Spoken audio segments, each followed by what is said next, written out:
फरमा मुअज़्ज़ज़ व मुक़र्रर उलमाए किराम और सामईन इज़ाम,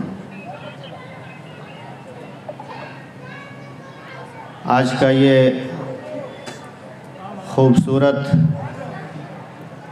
और बारौनक प्रोग्राम कुरान करीम की निस्बत पर मुनाक़िद किया गया। चूँकि हमारे दरमियान दूर दराज से तशरीफ़ लाए हुए बड़ी अजीम शख्सियात तशरीफ़ फरमा हैं और कुछ आ रहे हैं, मुनासिब मालूम होता है कि मेरा भी वक्त उन्हीं को मिल जाता। हम तो आपके बीच के हैं, सुनते सुनाते रहते हैं, लेकिन इन अजीम हस्तियों से सुनने का मौका हम लोगों को कभी कभी मिलता है।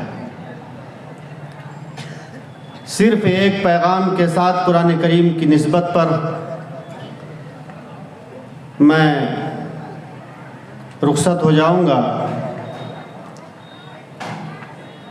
अल्लाह के नबी मोहम्मद रसूलुल्लाह सल्लल्लाहु अलैहि वसल्लम ने इरशाद फरमाया, खैरुकुम मन तअल्लमल कुरान व अल्लमहु। आपकी बड़ी मशहूर हदीस है। आपने फरमाया कि तुम में सबसे बेहतरीन, सबसे अफजल, सबसे आला, सबसे ऊंचा और सबसे अच्छा वो आदमी है जो कुरान सीखता हो या सिखाता हो। दो काम, बड़ा बनने के लिए, आला बनने के लिए, ऊंचा बनने के लिए दो में से किसी एक काम का करना ज़रूरी। जब भी आदमी सबसे बेहतर बनेगा, या तो कुरान सीखता हो या सिखाता हो।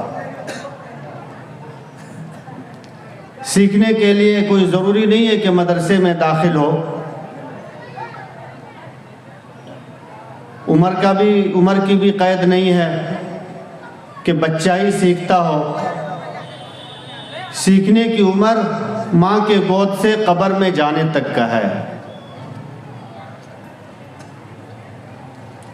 आप घर में सीखें, आप मस्जिद में सीखें, आप किसी आलिम के पास सीखें, इमाम साहब के पास सीखें,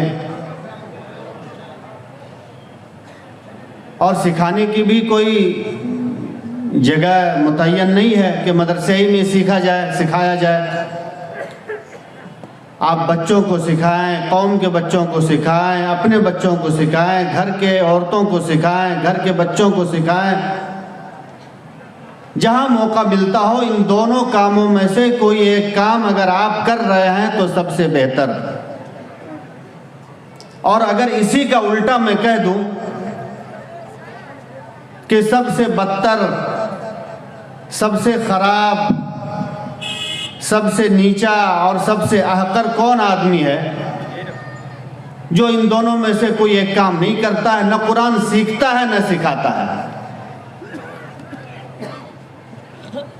इसलिए हम आज इस जलसे से ये अहद करके यहाँ से उठें कि हम दोनों कामों में से कोई एक काम करेंगे, या कुरान सीखेंगे या कुरान सिखाएंगे, करेंगे इस काम को। मैं आपको बताऊं, एक दफ़े मेरा कोल्हापुर जाना हुआ। हाजी अब्दुल गफूर साहब रहमतुल्लाह अलैह, अब वो अल्लाह के प्यारे हो गए।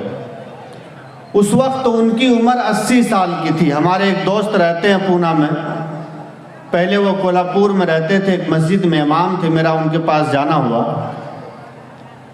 मैंने देखा, 2-3 दिन मेरा क़याम था, तो मैंने देखा 80 साल का एक बूढ़ा नाटा कद का, कुरान का जो 5 पारा होता है, 1 से लेकर के 5 तक का, उस नुस्खे को अपने सीने में दबा करके रोज़ाना सुबह 7 बजे इमाम साहब के पास आता था और तोतली ज़बान से कुरान को सीखता था और फिर वहाँ से अपने घर जाता था। मैंने इमाम साहब से पूछा कि ये कौन है, तो उन्होंने बताया कि ये हाजी अब्दुल गफूर साहब हैं, जो इस इलाके के सबसे बड़ी शख्सियत है। 4-5 फैक्ट्रियां कोल्हापुर में उनकी चल रही हैं। उनके लड़के जो भी कई फैक्ट्रियों के मालिक हैं, वो 3-3, 4-4 गाड़ियां उनके घर पे खड़ी होती है, ड्राइवरों की लाइन लगी हुई है। लेकिन कुरान की अजमत और कुरान की मोहब्बत में ये अल्लाह का बंदा 1.5 किलोमीटर पैदल आता है और सीख के यहां से जाता है। अगले दिन हमने कहा हाजी साहब से कि हाजी साहब, एक बात मेरी समझ में नहीं आई कि सीखना तो ठीक है, लेकिन आप चाहें तो आपके पास गाड़ी भी है, ड्राइवर भी है, आप गाड़ी से आ जाया करें। तो वो रोने लगे, उनकी आंखों से आंसू जारी हो गया।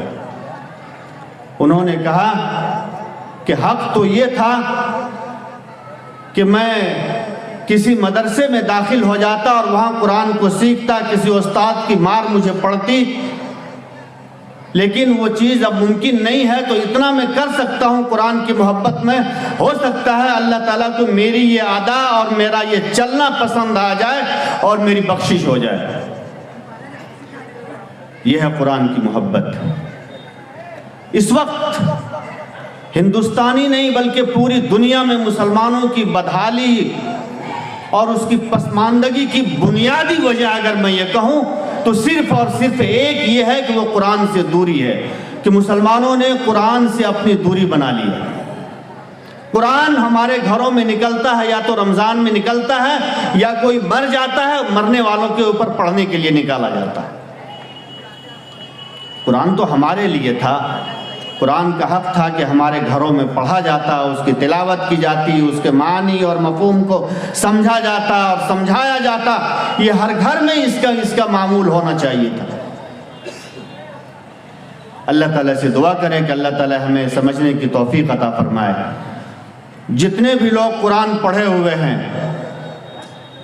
चूँकि हर आदमी एक दूसरे से वाकिफ़ है, हम अपने घर से वाकिफ़ हैं, ये अहद करके उठे कि हमारे घर में रोज़ाना कुरान करीम की तिलावत होगी। हम करना जानते हैं, हम करेंगे। हमारे बच्चे करना जानते हैं, हमारे बच्चे कुरान की तिलावत करेंगे। हमारी औरतें जानती हैं तो वो कुरान करीम की तिलावत करेंगी। रोज़ाना मामूल बनाएंगे इंशाअल्लाह। हाथ उठाइए, किनके घराने में कुरान की तिलावत होगी।